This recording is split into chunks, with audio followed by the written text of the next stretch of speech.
tambahan. Ketika kita mengatakan bahwa tidak ada dalil yang berbicara tentang menjadi orang yang khawas misalnya, sebenarnya jelas ayatnya dalam Al-Quran, jelas ayat dan itu ada dalam Al-Quran. Cuma memang di sini membutuhkan kajian tafsir.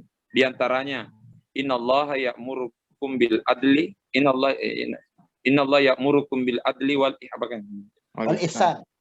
Ya, ya'muru bil adli wal ihsan. Ternyata di antara kajian ulama itu perintah ya'murukum bil adli, ya, bil adli itu adalah perintah untuk melakukan tuntunan agama yang bersifat standar. Itu awam. Ketika kita melakukan lebih daripada yang adil yang standar itu, maka itu yang disebut dengan ihsan. Sehingga bahasanya begini, mengikuti Nabi Muhammad dengan kenabiannya, tuntunan berdasarkan kenabiannya, maka itulah adil. Tapi ketika mengikuti Nabi Muhammad sebagai seorang hamba, maka itu adalah ihsan. Contoh, ketika sholat berjamaah, Nabi menyuruh imam supaya yukhaffif, ringankan sholat. Maka itu al-adl. Tapi ternyata ketika Nabi melaksanakan sholat sendiri, maka Nabi sampai membaca Al-Baqarah, Ali Imran, An-Nisa, sampai Aisyah mengatakan bahwa sampai bengkak kakinya Nabi. Lalu ditanya oleh Aisyah, ya Rasulullah, kenapa engkau memaksakan begini? Padahal engkau kan sudah dijamin masuk surga. Apa jawabannya Nabi? Afala akunu abdan syakura. Aku ingin menjadi hamba yang pandai bersyukur. Jadi ini menunjukkan bahwa ketika kita melakukan ibadah sesuai dengan tuntunan standar, maka itu adalah adil dan itu benar. Dan itu adalah innal ya'murukum bil adl. Tapi ketika kita melakukan upaya lebih daripada itu, maka itu adalah ihsan. Cuma saya juga sendiri tidak terlalu sepakat kalau ada katakan bahwa ulama fikih hanya melihat ibadah itu yang hanya betul-betul berdalil. Kapan keluar dari dalil langsung dikatakan ulama fikih tidak menerima. Padahal tidak demikian. Ada standar juga dalam agama. Selama tidak bertentangan dengan syar'i, selama tidak bertentangan dengan tuntunan agama, maka falyatafadhal. Sekarang melakukan ibadah lebih dari yang standar itu selama tidak bertentangan tidak jadi soal. Contoh, baca doa ketika buka puasa. Doa buka puasa Allahumma lakasumtu, sekalipun ada yang mengkritisi bahwa itu adalah mursal dhaif sehingga membid'ahkan. Katanya yang benar itu tapi intinya adalah yang ada riwayatnya Allahumma lakasumtu bika amantu walarzi afatu zahabat zama wa batalat dan seterusnya. Itu yang ada dalil.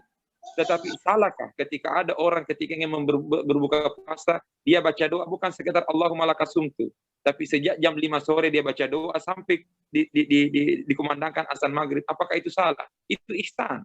Mengapa? Karena doanya orang yang mau berbuka itu adalah doa yang mustajab, dijamin oleh hadis. Ada 3 orang yang doanya tidak akan ditolak oleh Allah. Di antaranya doanya orang yang berpuasa ketika berbuka. Tidak disebutkan tidak disebutkan apa yang dia baca. Berarti orang yang berbuka ini diberi kesempatan untuk memperpanjang doa, memperbanyak doa.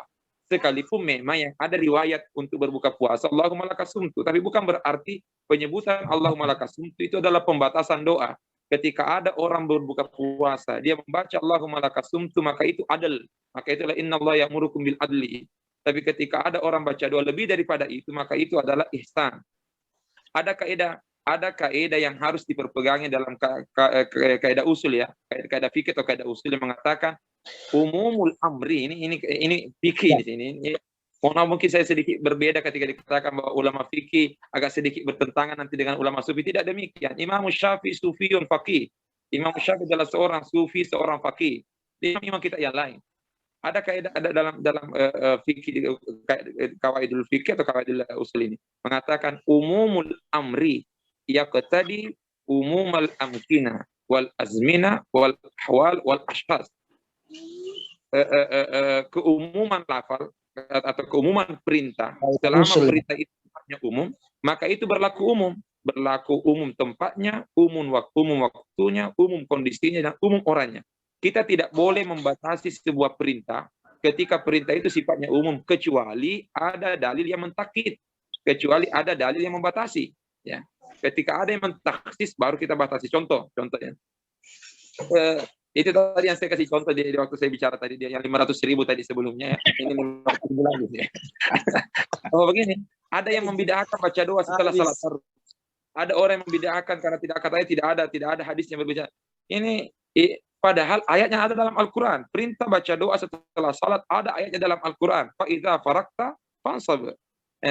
Sekalipun memang beragam penafsiran ulama, tapi ternyata dalam tafsir Jalalain ketika fa idza farakta fansab ditafsirkan oleh Imam As-Suyuti. Imam As-Suyuti dikenal sebagai hati bulailin. Imam As-Suyuti disebut hati bulail, pengumpul kayu-kayu bakar di malam hari. Mengapa? Karena terlalu banyak riwayat yang boleh kuasai. Tapi ternyata Imam Suyuti kan punya tafsir Ad-Durrul Mansur. Dan begitu tebal ini Ad-Durrul Mansur. Tetapi Imam Suyuti juga menafsirkan Al-Quran dengan cara yang sangat singkat. Itu tafsir Jalalain. Dan beliau menafsirkan fa'ita farakta fansab. Ternyata pendapat yang dipilih adalah setelah selesai salat berdoalah. Berarti Imam Suyuti dari penafsirannya Imam As-Suyuti di tafsir Jalalain itu terkesan bahwa fa'idza farakta fansab memang banyak maknanya. Tapi makna yang paling masyhur dan paling kuat adalah setelah engkau selesai salat berdoalah.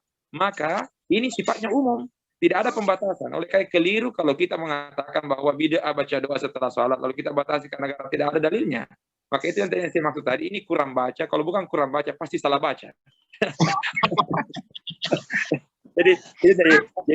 Jadi kalau dikatakan bahwa kenapa kita melakukan ibadah lebih dari yang standar ini, lebih dari yang semestinya yang dituntunkan oleh Nabi begini, kenapa kita melakukan daripada itu? Itu bukan menyalahi perintah Al-Quran, malahan itu sesuai dengan perintah Al-Quran. Cuma yang standar innallaha ya'murukum bil adl, tapi melakukan lebih daripada itu maka itu adalah al-ihsan. Contoh, salat tarawih 8 rakaat atau 20 rakaat. Tapi ternyata ketika kita melakukan lebih daripada itu, menambah dengan sekian banyak ibadah-ibadah sunnah, salat tahajud, salat ini, salat hajat dan sebagainya, apakah salah melaksanakan salat hajat di bulan Ramadan? Itu baik, bukan salah. Sekalipun yang ada perintahnya kalau bulan Ramadan adalah salat tarawih. Tetapi memperbanyak salat sunnah, memperbanyak ibadah-ibadah sunnah selain salat tarawih itu bagian dari ihsan. Adapun melaksanakan salat tarawih saja di bulan Ramadan maka itu adalah al-adl. Jadi saya kira begitu bahwa ada di antara masyarakat kita, di antara kita lah, ketika melaksanakan ajaran agama hanya melaksanakan yang al-adl, yang standar, dan itu sudah selamat. Tetapi ketika mencoba melakukan sesuatu yang lebih maka itu adalah ihsan, dengan catatan selama yang dilakukan itu tidak bertentangan dengan tuntunan syar'i. Menjadi soal kalau melakukan sesuatu yang bertentangan dengan tuntunan syar'i. Saya kira demikian.